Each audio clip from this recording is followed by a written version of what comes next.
Poliisi mu disitulikiti y'e Kagadi ng'ekulembeddwamu DPC Ampulira Kenneth ekoze ebikwekweto n'ekwata abantu 3 ate eri mu kuwenja abalala 5 abaakoze ekikolwa eky'okutemula abantu abawera ddala 9 bonna ne bafiirawo. Zibadde ssaawa 9 ez'omukiro ekikeeseza olunaku olwaleero ng'abantu abatannaba kutegeerekeka balumbye amaka ga Yokania Isakara ku kyalo Muzizi mu ggombolola y'Ekyaterekera disitulikiti y'e Kagadi ne batemula maama ne Ssemaka wamu n'abaana baabwe 6. Entiisa eno ewaliriza poliisi y'e Kagadi okukuba amasasi be babadde bateeberezebwa okutemula abantu bano omuli Baguma Obedi ow'emyaka 33, Munyirambe ow'emyaka 36 nga batuuze ku kyalo Muzizi.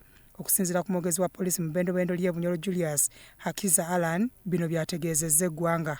Abantu bagira ngo eddiini lyabo lyo barikwikirizamo lyishe na nyina barikwikirizamo atirikire rya Seventh Day Adventist bo bine eddiini lyabo lyo bakwikirizamo.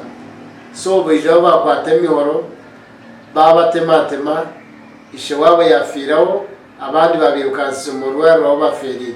So twine abantu 10 abafiira abo kwana babiri abatandikira urutaro rwo kutera nibagira ngo bo bine ruhango barikwikirizamo esasi tine cyo kubatwara bayine emihoro nibenda akutematema abasirikare bitu nabo bamariza babatira amasasi bafera. So egesha twine abantu 10 abari mu mochari ya Kagadi abafira.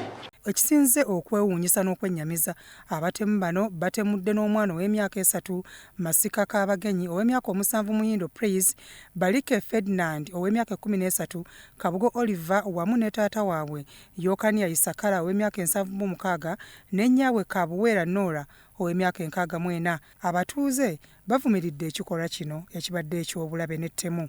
Kale nkisana zenganda lino obuzibire zenganda bakiwamu bano babiri tema boli ati bamazire kubatema habireho naiba oli wafuerire kule izire speed ko bahuriye abantu batere enduru nabamutangana bamuhabya nagaruka ino batemere banagahaye habukuba paka babaire batali bomezi tubakoragana nabataka kurungi obo habahekize butukafero obo tubagenda harufu baisananka baine kinya kubuzira habungu bwabo bayikarani bakore ibintu byabo mpaka babiri buli kintu kibakuhanura ndi bwagamba tuliye ngoko buniyo baraje bono babiri bakaba nibaikara munju hati bubamazire kuswera balembeka nendi baikara munju ibi betu nibachumba kintu eki bubahanure kintu nibahanura babiri na habwecho nkwenda kuterera bataka singa obo orozere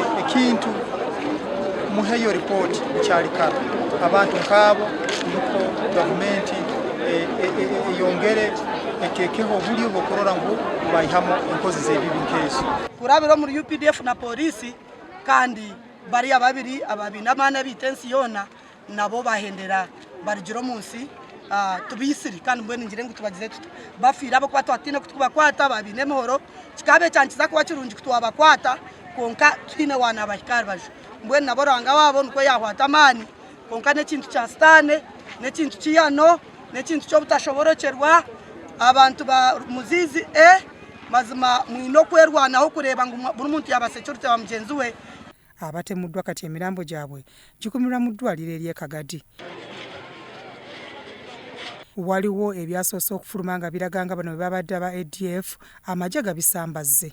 I would like to bring to the attention of the general public about the incident that happened last evening in Muzizi A village, Kyaterekera sub-county in Kagadi district, where 7 people have been confirmed to have been killed.